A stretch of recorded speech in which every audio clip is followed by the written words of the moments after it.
nous nous excusons pour la énième fois donc, pour ces petits désagréments. Nous avons déjà commencé. C'était, comme on a souvent dit, la technique a toujours eu ses caprices. Alors, ça ne nous a pas empêché de continuer avec notre toute belle tranche matinale que vous aimez tant. Pour ceux qui ont déconnecté, faites les signes. Déjà dans le plateau.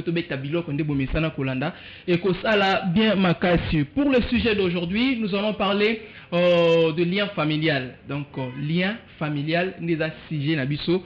Ya mokolo ya lelo ba mingi bazala o ngai na mona ngabi na clair te nga kutu ndenge na zala wana lelo ko kima te ko zapete tozana expert moko o aza chargé na mamwa milimo donc ye mamnyo so za lié na milimo aza wana a beti la biso masolo pona ba lien familial ndenge nini lien familial ngo za nano nini muto ko ba ndeni kaza na ba lien familial et puis nyonso wana to e bango lelo alors to s'excuser lisusu qu'on a des agréments et salemi binomo boyebi technique na mboka na biso Kinshasa au courant moyen to lo batele lo poso na bani ma solo courant awa na waya aussi dika na bebisi biloko lelo. Alors pour ne pas trop parler, j'ai déjà mon invité qui est là, lui c'est le maître Guégué, donc le maître Guégué de Bozoka, maître Guégué, expert na ba esprit comme je l'ai dit tout à l'heure, c'est vraiment spécialiste en mamotali esprit. Ngana linga koloba mingité yemoko akuluka se présenter pour boyebaye. Maître Guégué, bonjour pe tongo malamu epana. Bonjour. Boni maître Guégué. Kimia Ezali. Kimia Ezali vraiment? Oui, Kimia Ezali. Malgré Bitumba na Est, mais Kimia Ezali. Oui, toujours na Kimia pour nous transmettre peu Kimia na ipa na bango kuna bazana Est. Ah, mais au parce que le bonheur est contagieux. Au défendre bien. Donc on fait notre commune avant de risquer, on va couper ici belé. Eh, guerre wana ezara pona bata ST. Guerre wana ezara pona biso nyonso tout. Mais eloko liboso biso bato toza koto foto yeba ko soutenir pe bato bazana Est pe za lokwa neti parti na biso mosusu moni nzoto soki esika moko ezali na pasi nzoto wana ko transmettre douleur ana partout c'est pour cela biso foto se compatir na bango to soutenir bato bazana Est parce que za partir na biso parti na biso mosusu ezali kuna donc bazaka na kata schéma na biso donc positivité nga na lobby ezali pona ko transmettre yango kuna pe na kati ya Est. Donc c'est ça. Merci beaucoup. Une manière de dire que Est, nous sommes tous ensemble avec vous, nous compatissons ensemble derrière le FRDC, c'est-à-dire nos forces armées de la République démocratique du Congo. Nous vous soutenons de près ou de loin. Donc nous sommes toujours là ensemble avec vous. Et longo tokolonga batunio so bazana ba mena bango na kati ya Kambotali Est. Un jour vous allez surpris, vous allez dévoiler et puis baroler là pour Congo. Et on a déjà histoire, souvenez-vous la prophétie à papa. Alors, maître Guégué, de l'autre jour, solo et tali lien familial. Donc, tout ça, bisous sur la cité, tout y dit, tout ça, bakanganga, tout ça, bangama, mbesala la bien, tout ça, balaraté pour nous qu'on a bisous moi loba, tout ça, la réalité ça tellement évelé. Mais avant de commencer, makuna, non lingalan toyeba. Maître Nan Guéga s'est présenté, mon peut-être présentation dans les acquis mon coussé, on s'est présenté, balandi au bazo landabiso nanda kubai vraiment baza affaire nanai. Na zangai nazali expert en relation d'aide. Nazali hypnothérapeute donc expert na mambetali esprit. Donc c'est ça. Nazali accompagnateur, nazali moto akoyede batu tel que omoni batu bakomaka na kati ya ba perte belé na mambo esprit ba déséquilibre nga nazali wana pona bien-être pona ko aider moto créer équilibre et moto azala bien azala équilibre donc ata mutu aliboma ata mutu epeta ata bazo balakila mabe donc mettre ça expert na mambo nyonso kolakila mabe wana ezwaka wapi ezali tant balakeli mutu mabe ezali lokola programme ou soit système boîtier na kati ya esprit ya moto. Alors tel que nga nazali expert na yebi commande ni na koki ko aider mutu pona mutu ko se déprogrammer système ou soit énergie soit information batie na kati ya esprit nga nazali expert pona ko transformer être humain pona bien-être donc c'est ça. Donc je crois qu'ensemble avec moi nous allons découvrir beaucoup de choses. Longona maître Guégué donc habillé mambo etali milimu comme on a pas cité. Alors numéro est affiché na baitando ike na bino.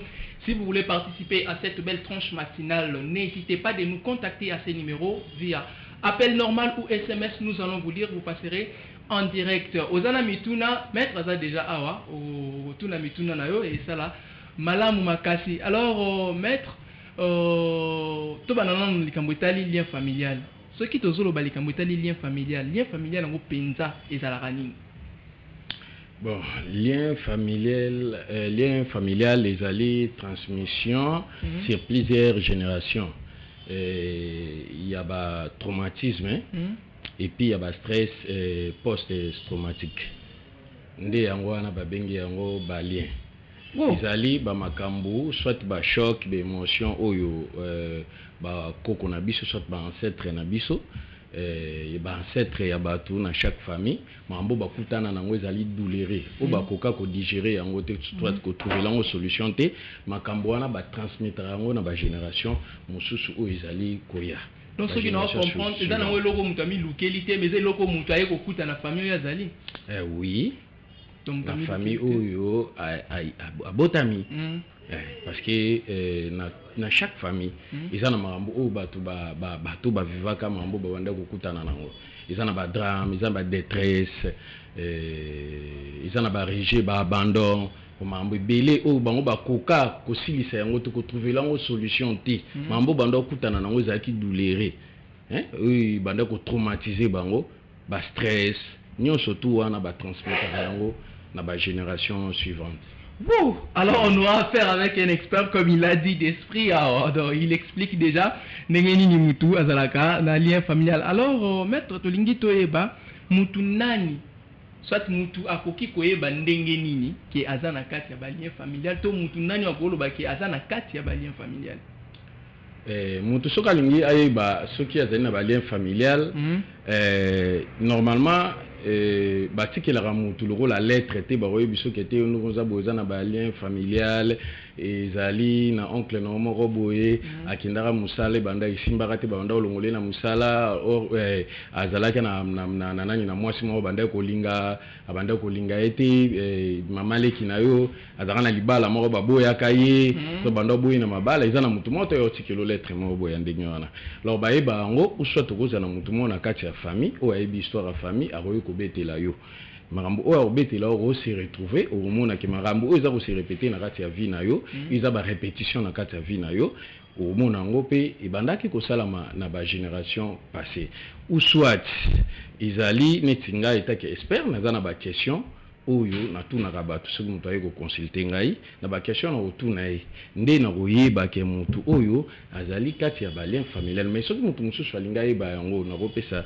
exemple mo ezali mutu nyonso mona ka ezana ba problème et se répétaka par exemple répétition ya ba problème ils déjà lié que tel que il est mususu dans ba relation na mo boye et répéta kaka ke ba problème ya kata mususu ba kabwani sot na musala na ya kinda koluka musala mais ba zwa gaite ba okindi na batu mais ba kozwa batu na mususu mais ba kozwa ete donc so ba boya pe na musala mingi répétition na makamnyo surtout tant comme ko se répéter ba conflit même na ba relation na ba citation ya vie tout ça ils ont là déjà que mutu wana azali kati ya balien ils ont ba problème oyo bango bakoka ki ko digérer yango te so bakoka ko trouver les yango solution te ya ba génération passée et traumatiser ki bango te bando boya na misala ba bande ko longola e ba douleur na nyoso ba transmettre yango et ils la transmis na ba génération passée à partir ya ba ya génétique na yo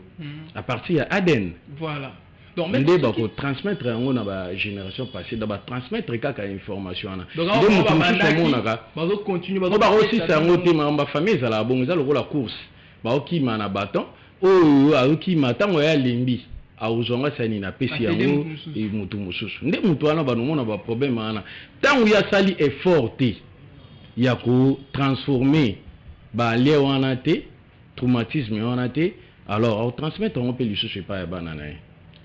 Ndé kinda kaka bongo donc il faut muta ça l'effort et pour puis muta tenir compte na balien parce qu'ils ont concerné tout le monde parce que dans toutes les familles ils ont ba famille oyo na chaque famille ils ont ba drame ils ont ma belé ya mabe salama et puis ils ont ma malamu ou puis salama na toutes les familles alors so muta tenir compte na yango te à ko transmettre ceux qui n'ont comprendre c'est-à-dire bah lien on a pour mutu à transmettre non pas mutu ou bien ce que botami mbala moko so retrouver na kati mutu abotami déjà na kati ya famille wana na makila wana aden wana déjà os botami déjà na kati ya information wana déjà o izada na kati ya famille donc ici pika mutu liboso za ki na ngoso ka kufi yo bandi succession non bon bien ka tango yepa za viva bino nyonso na famille bozo vivre ka papa pe akoko transmettre epai ya mwana na ye oyo aboti ntango ezali azali na kati ya balien wana azali na kati ya programme wana azali na kati ya formation wana ntango ye akoki kodigere yango te akoki kotrouvela yango solution te akotransmettre yango epai ya bana na ye.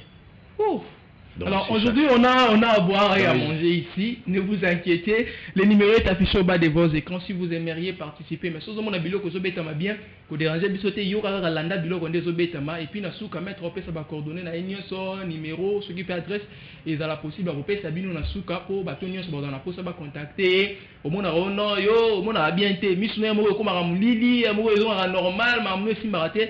Nous avons l'expert en esprit ou ko aider bino na mamwana nyonso. Alors bandeko balandi biso toza wemsa télévision oyo tranche matinale na bino wemsa matin olanda yango mikolo nyonso lelo eza ndeko na bino Ezekiel Mudikongo mutu aza na commande yango na pesi mboti na bandeko nyonso travailler na bango ana mulunda grâce makaba lumière directeur nanga ya programme ye Akeloba Vision donc Arnold de Lutumba Dieu qui lusi ça derrière ba caméra pour na nini pété na David Tebra et puis directeur général nangai wa kambangai Paul Tosua Noko Polo ne na pesi mbote lelo na kuluba mingi lingala lelo penda na kuluba mingi lokote ya lingala pozana nazana posa bandeko na biso na ba couche nyonso ba bazana ba problème ba comprendre makambo tozoloba et puis bo contacter maître a repesa numéro na ye na suka bo benga e pour na ba problème na bino ba situation na assure ba solution eko zoa ma. Allez maître tozo continuer toujours na yo toza wana ilongo na otito OK malem masuka émission oyo sikoyo soki papa ayebi des gens qui ngai papa ndenge naza awa ngaboye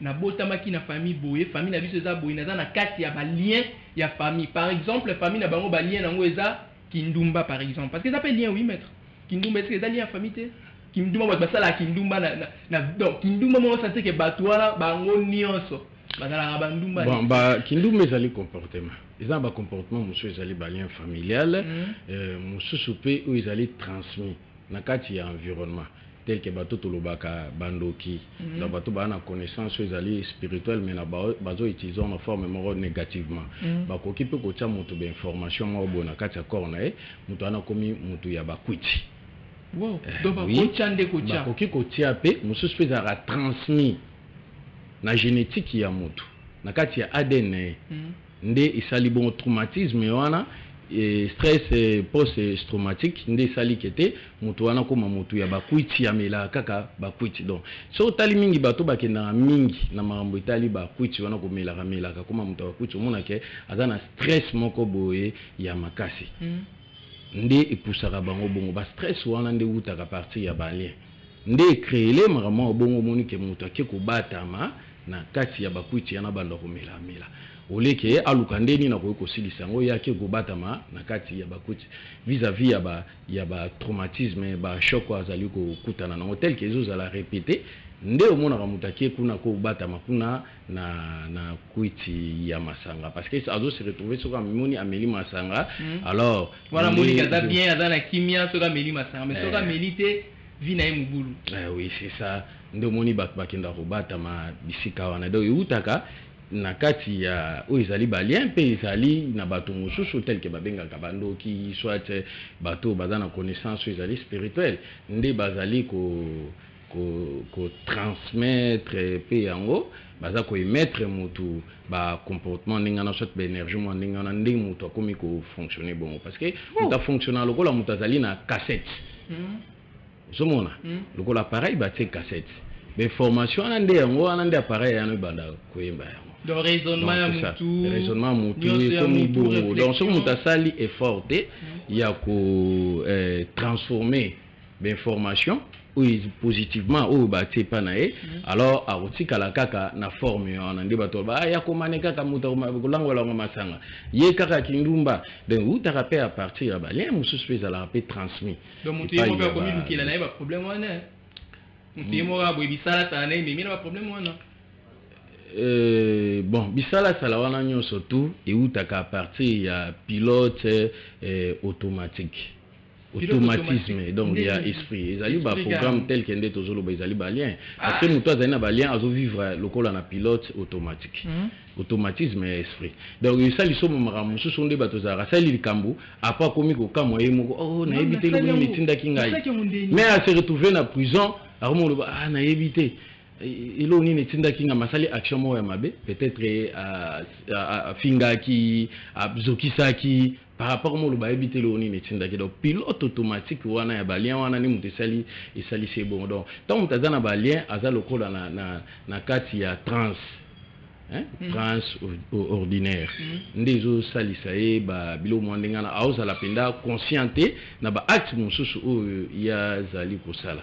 Voilà. Alors maître, nangis ko naeba mutu aza na kati ya balien, est-ce qu'il y a la possibilité ya kobima na balien wana mutu aza condamné balien eza tellement ébélé pour eza lié na ndo uto beta biso ba masolo awana comprendre déjà que état d'esprit ya mutu tout consort mutu akoza la donc nyonso ya mutu aza ba faire ko beba so aza na balien boye est-ce que mutu aza na kati ya balien wana aza na possibilité ya kobima kuna soit possibilité balien wana tikae akoma franchi c'est-à-dire akoma libre à vivre vie normale. Oui. Ah. Ils ont la possibilité. Ils ont mettre banda ba papa ba koko batika mutu après ka mutu mo boye ba génération bima bali wana. Mais oui, ils ont énergie za be formation. Ah. Ba ko transformer en à partir de l'énergie mususu. Na ba rituel o ba sala ndé ba ko transformer information ils ont na kati esprit na. Ah. Parce que mutu wana po abima na kati ya balien fo akuta na nani kasi po lelo ezana batu mususu ba vina bango eza mo mystique mo mbilinga mingi le mona mutu non ngana mona tout fois na balaki après libala ngwe katani na bali lisusu libala ngwe katani na bali lisusu libala ngwe katani vina ngeza normal te mutu yemo amoni ke vie eza normal te bon azo lukas ko mutu nani yo fo asunga ye a expliquer et puis a aider ye à ça en sorte que yé a l'ungana ba vie wana ya bambala ko katana donc prochainement soka bali a maîtriser libala mususu pe mubala ya tanae apesi bilembo après kimi mususu pe balingara ye azape kitoko mais ba proposer raete mususu pe soki a bali en politesse na libala wana nyo sona ezaka ba ba esprit no tu expliquer biso ba lien familial mususu pe ba bazwa ngo libanda est-ce que mutu ya bongo ceux qui a se confié par basali ensemble c'est-à-dire ba pasteur ba prophète ba abbé ba nyonso wana obiso na toyebi ba évangéliste ba tei est-ce qu'il y a cause bon sommité à cause de la délivrité na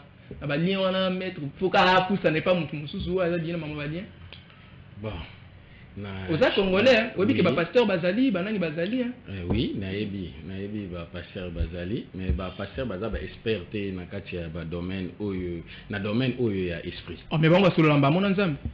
Nzambe ala ko leka ba esprit. Te baza ko prétendre que ba solo ara nzambe wana za nzambe te. Ah mettre wana mtozo lo ba prétendre ndenge ni solo pona ko yeba ke ozo solo na nzambe wana olobi na domaine ya prophétie.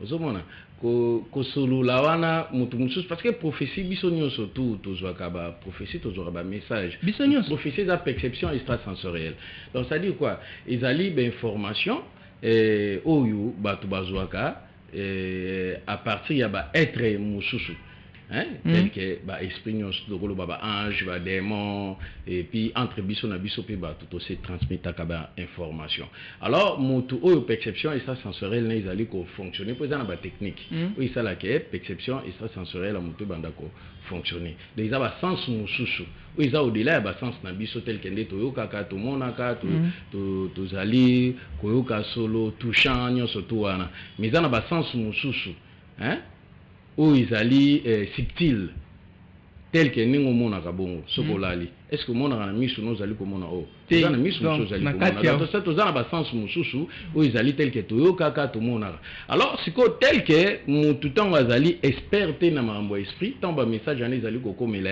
ye pona e abando prétendre ka zo sur na nzambe même des mots pas repérer cette information mais prétendre peut-être déjà na nzambe te mais oui ka ça prétendre donc message tant komela mutu a olobakete ngana zali prophète ngana te non ils allaient ba capacité humaine ça c'est normal mutu nyonso ko mona. Oui, mutu nyonso to na capacité na mais ezalaka réduit à partir de moi na o mona mona nyonso to ya muke à partir âge à 3 ans moi nyonso mona ba ange bani na mona même national liboso même tina arrière na à mona oui ben moi na âge à 3 ans comme na 3 ans à comment maîtriser notion il y a temps donc des ça la raquette ba fonctionne mususu comme réduit vis-à-vis ya maka mususu oyo azali komona na kati ya société oyo ya bota mezana ba technique oyo ezali ya ko activer système wana ba technique va fonctionner ezali ba relaxation ba wana ko tanga ba komo na normal te na TV ko zo mona ke so ko tangi ba to ko bibimisa to ndenge ni mais ba kutana po ba technique wana naza expert et ceux qui muto a consulter ngai na ko aider muto wana bon on est tinga na tuni ba technique en weza nini kasi ce qui otuni mais il faut oya na kati ya consultation na oyeba ndenge nini na ko parce que ezana maramu susu esala rapeke e bloquer muto donc voilà est-ce que technique oyo ba bolo ba voter voilà la faut ba ya en coulisses mais la lobby déjà totuni na besoin relaxation. Expliquez clair les années relaxation, relaxation, ils allaient méditation, ils allaient concentration, oui, parce que bateau, ça la roman, ils se disent on a comme un prophète, c'est bon, tout ça. Ba technique non ba sala que ça ba technique wana déjà on m'a demandé mais dans des techniques na ba sala bon oui ils en a batu mususu ba botamaka si azoko la système wana ya batu mususu comment bloquer mais système wana ezali ko fonctionner malamu exception et ça sensoriel ezali ko fonctionner si na aja ya kimokolo mais ba message wana zali ko zwa faut za la expert pour yeba kotanga yango parce que ko banda ko yaka est-ce que yo yeba que o message ko million ezalo ko motorola mutu nyonso tu azoloba ezokotana pono yeba ko différenciation faut yeba siko kotanga ba message ndoko yeba siko ko différencier donc maintenant za boso mutu aye a expliquer aux situations nae a expliquer au cas nae par rapport à l'explication nae ko comprendre balamoko et logo mutu na zo traverser netinga na yebo na bi mettre mikolo yo na komiso ki na lobeli mu eloko nyonso na lo ba mo yo kanga kanda donc soka na pesi message wana pour ko eza expert a midi mo comprendre ba mo eloko zo déranger nga lobi nini mutu azo na par exemple na ye na kananga na bi mettre ndenge na za bo mikolo yo soki na pesi mutu mbote donc ba nyonso na opesa mbote mikolo ba mo yo kanga kanda alors lokola expert na mambo esprit soki na ye net na ka ya bongo o comprendre ba la mon situation nga na traverser ah oui na consulter mutu wana na oyeba non oui ben information ni oui ça et pas naïe wow oui parce que na auto lo bani bande na bi lo no tout salama comme répétition na via moto et comme mi ben information ils na katina ils ba lien a rose appel responsable na ngote po ba te belé ba vivre ba situation belé ba okutana na ngo ozo traumatiser bango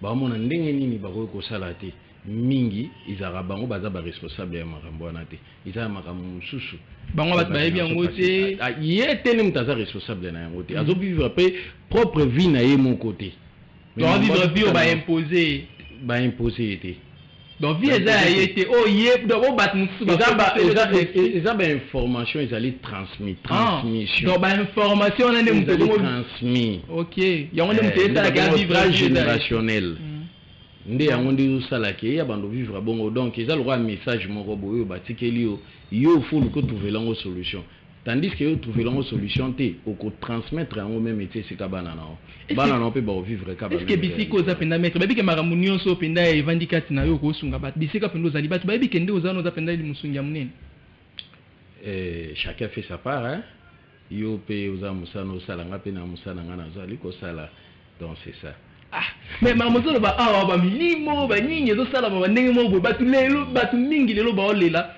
mais et monte mituna est-ce que mutu ko sunga bandeko yo azate est-ce que déjà toi on a mettre par rapport ndenge expliquer biso on comprend que mutu ana facilité à ko vivre vie normale ce qui ba expliquer ba aider na oyo azo sala zo mona keza vie na eti akutana mutu moko aider ba église botami ebele ba pasteur ba tondi ebele bo bandima ba pauvre na ba pauvre bazo continuer ko ba pauvre ba pasteur mona sala ki église 5 ans 20 comme une patron gera bunanga na zo ka kanda ndingo zo mona bandima bazo ko ba pauvre makaji parce que pauvreté paye cause dans la lien en famille mutu aza tellement pauvreté na ependa wana et si la raté ko appelle lien en famille bazan décourager te mais mukoza milimo pombo pe da ma milimo tant on a lobaki déjà stress post traumatique wana mais ngo anati ndezoli même métabolisme na kati ya corps ya mutu même bongo mutu mawa même mutu azozala kolembalemba même fox wana okende koluka ezozala te ezoza biloko ezowuta à partir ya balien wana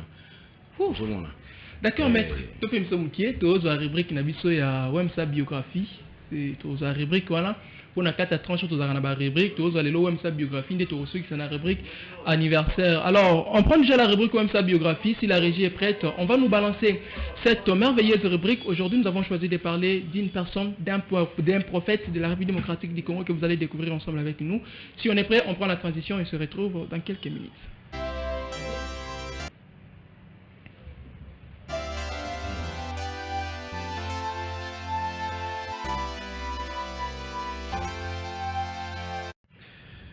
Alors pour aujourd'hui, nous avons voulu parler d'un prophète. Je sais qu'il y a plusieurs personnes qui ne savent pas de qui s'agit-il. Aujourd'hui, nous allons parler de Simo Kimbangu Kiangani. Donc Simo Kimbangu est né le 12 septembre 1887 en Kamba. Il est baptisé par la Baptiste Missionary Society en 1915 et est formé pour devenir catéchiste. En 1919, il part à Léopoldville dans l'espoir d'y trouver du travail et cherche sans succès de se faire embaucher par Willery du Congo belge. Le 6 avril 1921, il se rend chez une femme dont il a entendu dire qu'elle est gravement malade et il aurait guéri par l'imposition des mains. Au cours de cette semaine suivante, il aurait guéri plusieurs personnes qui sont tombées. Malades. Alors les nouvelles de guérison se répandent et attirent beaucoup de monde en Kamba, ce qui alarme les autorités coloniales, en l'occurrence Léon Morel, commissaire des districts. Le 6 juin 1921, à la tête d'une colonne de la force publique, il se rend en Kamba. Voilà, je crois déjà les images sont là. Il se rend en Kamba et vit d'appréhender Simo Kimbangu. La tentative échoue et Kimbangu parvient à s'enfuir. Néanmoins, plusieurs dirigeants du mouvement sont arrêtés après avoir fui. Plusieurs de ces dirigeants, en fait ceux qu'ils dirigeaient, ont été arrêtés et amenés à Tipsville. Les soldats de Morel ayant tiré à balles réelles ont relevé un mort et plusieurs blessés par balle, donc juste parce qu'il poursuivait Simo Kimbangu. En septembre 1921, Kimbangu se rend spontanément aux autorités coloniales, donc lui-même, volontairement, il se rend aux autorités coloniales pour dire que non, arrêtez un peu de faire ça, arrêtez de faire les massacres, mais voici la personne que vous cherchez, je suis là, arrêtez de faire ceci, arrêtez de faire cela. Alors, roi Albert décide de commuer sa peine à détention à perpétuité. Les autorités coloniales transfèrent Kimbangu à la prison d'Elisabethville au Katanga. Il y reste enfermé jusqu'à sa mort le 12 octobre 1951. En 2021, environ 10% des croyants congolais se réclament de l'église kimbanguiste. L'époque contemporaine, cette église s'institutionnalise. Elle s'est établie dans plusieurs pays. À la mort de Simo Kimbangu, c'est son fils Joseph Diangienda qui prend la tête de l'église jusqu'à sa mort survenue le 8 juillet 1992 avant d'être remplacé par son frère Paul Salomon Dialungana Kiangani. Voilà, donc à 1992-2001, puis par son petit-fils Simo Kimbangu Kiangani. Voilà ce que nous avons prévu comme la biographie aujourd'hui. Je crois que vous avez aimé d'entendre parler de M. Simo Kimbangu, le grand prophète de l'Afrique, le grand prophète de la République démocratique du Congo. C'est lui qui a marqué son époque, c'est lui qui a fait son nom. Et puis aujourd'hui, on parle de lui, on parle de ses prophéties. C'est comme ça que Simo Kimbangu a laissé des traces. Merci beaucoup à la régie qui nous a proposé les éléments de la biographie. Merci beaucoup. Allez, on revient avec Maître. On est dans la rubrique de la biographie. Tout à l'heure, dans la rubrique « Ah, tu es un solo, on peut se souligner ta biographie. Non, ah, tu es un solo, là, tu es dérangé, tu es un solo, tu es maître Guégué. Botama wapi, Avandi wapi, et puis à ça la ranine, c'est fait ça. Il est dérangé. D'accord, maître. Alors, ok, Malem Benasuka, il y a émission Nabiso, il y a Lelo. Maître, ce que tu as dit, Toyeba, ce qui nous tout avant à posa, par exemple, à Poutananayo. pour les comment ça na pour na consultant okutana mutu mo bonesi na ba église mutu comment pour okutana prophète okutana na musali ya nzambe il faut bana okutana ba fiche donc on remplir fiche le roi mzazo comme ça là ofuti mbongo après okutani na bosololi après est-ce que maître yo poza makambo na ba fiche ba kofuta mbongo tout consort bien mutu sora ye okutana na yo bosololi ndesi ma traitement na ye akofuta ngana za église nga za église nga za scientifique ils ont des monde qui doit kutana na ba docteur tant kutana docteur faut consulter faut ça la fiche puis à consulter donc yo ba église wana etali na nga za na domaine ya foité nga nazali expert na makambo itali entre biso mibali bango baza na domaine entre biso mibali maître kana entre biso mibali soki pasteur aye abio sungaye toti pasteur mais ils ont des mots yambi docteur ou d'autres na docteur est-ce que vous pour traiter docteur c'est ça le problème maître mon bon pour nani parce que tu ignores ka domaine où ils ali ya esprit biso ba congolais na domaine esprit tout ça lokola na mona au caractère mais moi ba kino baloba ba nyosologue donc na domaine esprit mutu nyoso mona on dirait ayebi yango oui mais biso là au mona keto yamba batu bele na batele azolo bila marambo esprit maza expert na marambo itali esprit te non esprit ba expert non bazali tu ba mettre gege bo expert dans tous les domaines même étant na pono na ba dermatologue bazali même na misu na yo mona ba spécialiste mais biso kaka o tali domaine esprit mais mettre un esprit dans Zambé mo mutakela mukili de mettre un esprit mais poso na o ana ba expert na ba zalaka donc Nzambe mutakela ngote na misu na Nzambe mutakela ngote mais donc ça dit quoi to zara ignorance na mambo etali esprit mutu nyonso mona kaka e bien mais or que mutu azali lié na esprit jamais ko za la séparer mutu azali corps âme esprit. Au moins, ce qui esprit na OP, ils allaient na déséquilibre, ils allaient créer des maladies telles que nous ba transgénérationnel, ba traumatisme émotionnel wana. Ils ont créé des problèmes et belé pas y a bateau. Même ba maladie. Donc Babylone a créé des maladies. Ba maladie monsieur ils allaient héréditaire. Mais oui, ils allaient ba lien. Hein? Ils allaient mais oui, ba qui peut bo maladie peut zo mona na ti. Donc on faut alors ba mais oui. Bazali, ils ont ba pays ali développé déjà ba science wana izali mais biso to ignora kayango to ignora yango ils ont créé pas problème ebele au moins na muso azali na ba trouble comportemental azo sala tel que ba kuluna na kati mboka na biso mingi ezala ba problème abongo donc ezana ngo bango te mais batam animé na ba esprit mo boya ma pilote automatique yo kanti ezana ba kuluna mususu ngana solo kana bango o solo la na ebo yazo ebiso nini kete o ma no solo mo mutu na zui ko certa zo ebiso kete na ebite eloko sala ngabongo ndezana na sala lisusu te mo sutuko ka kuno wazo kisaki asalaki bazong sur prison donc ça dit même na yé mon comportement alors c'est pela na ngote mais pilote automatique ils ont des formations ils ont ba lien ils pas na ils ont ba traumatisme donc ko sunga ils ont transfert kaka ba kuluna te na lobi lien ils ont concerné tout le monde on a bien jusqu'aux particularités ba kuluna donc net va sala rabongo après regretter après que ça surtout qu'il y a pas na mettre na pour sa vie aussi là au sungae oui non sungae pour na transformer information na ils pas na ozo sala ka sala ka kuluna. Wow. Asalaga kindumba yakutanaka mingi na ba citation moko ezali traumatisé ba citation moko azo ko réussir en côté mais ezali ko se répéter na kati ya vie na ye. Voilà maître tozo koma malem na suka ya émission na biso déjà alors na rolinga o mekasiko ko lobela biso musala na yo moko do o expliquer penda batu po utolo bawa eza ba lien ba boye mutu soka yo ko sunga mais na pose ko object ali solo na ngona kimia donc ça la très à l'aise. Oui, ça va tout que non, mettre boyer, ce qu'on a pour ça, il est boyer, na ko sunga yo ce qui peut, na na poso ça penda yo moko. Poser la question mususu na tuniote, et ça bilo mususu na tuniote peut-être pour ça ko lo bezali, mais nga la komi na place mécanisme ezate pour na tuna yo. Donc ozo mona ko zaki na poso ko lo banga na tuniote, na tekelo penda ngonga au selon na ba téléspectateurs. Nga nazali expert en relation d'aide, nazali accompagnateur, na ko accompagner mutu na makamyo sur na ba objectif ya vie.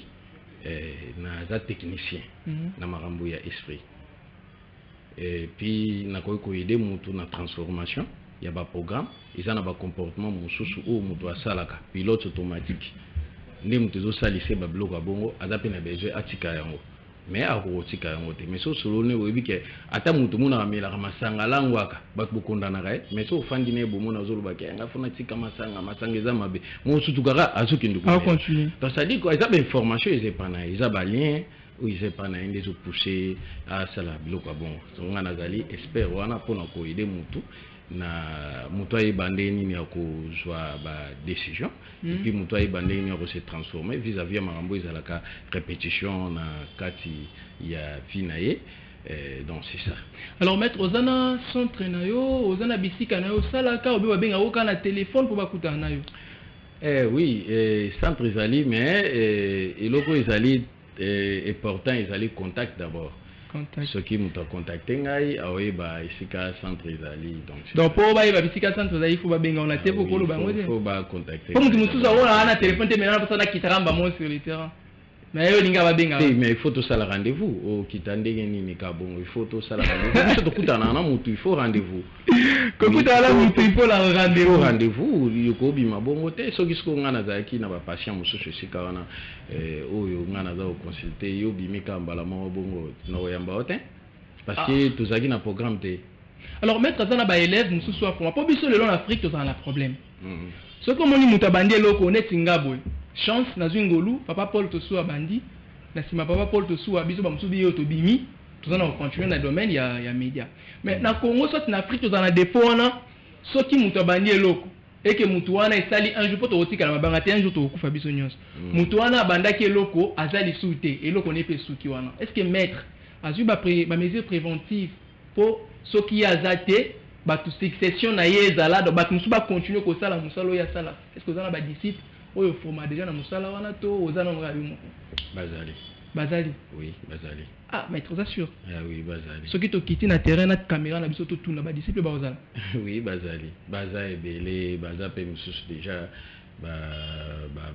pratiquera déjà donc c'est ça donc bazali pratiquera déjà peut mettre au monde par rapport à ndenge ba pratiquer ça va déjà oui donc quand tu vas dans le domaine ba comment comprendre et puis bazo oui disciple non moko ça memela yo mutu moko boye parce que non mettre na traita qui est et puis simbi ndesco rendement na yango c'est comme là bien ba on est sur na centre mo traita mais résultat ils ont le rapport na expert résultat ils ont le rapport na patient même ata ba médecin de ba traita mutu bon résultat ils ont rabango te yi aza expert aza ko ayebi ba technique ayebi ke mutu nde abeli faut na sala bo ayebi ba technique voilà mais patient nde il faut yende azala positive voilà nous allons résultat malamu ezala résultat ezala ya patient ezala ya docteur te soit ya expert.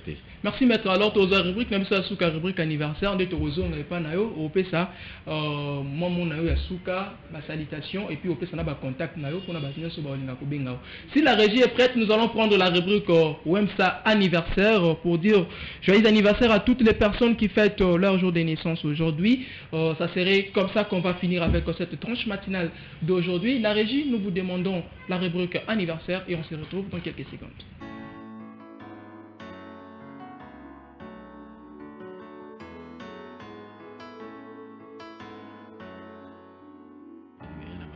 Voilà, aujourd'hui déjà on dit joyeux anniversaire à notre grand joueur. Lui c'est Dieu merci Mbokani, le numéro 9, les costauds. Donc c'est lui qui pèse à l'équipe nationale. Dieu merci Mbokani, joyeux anniversaire à toi.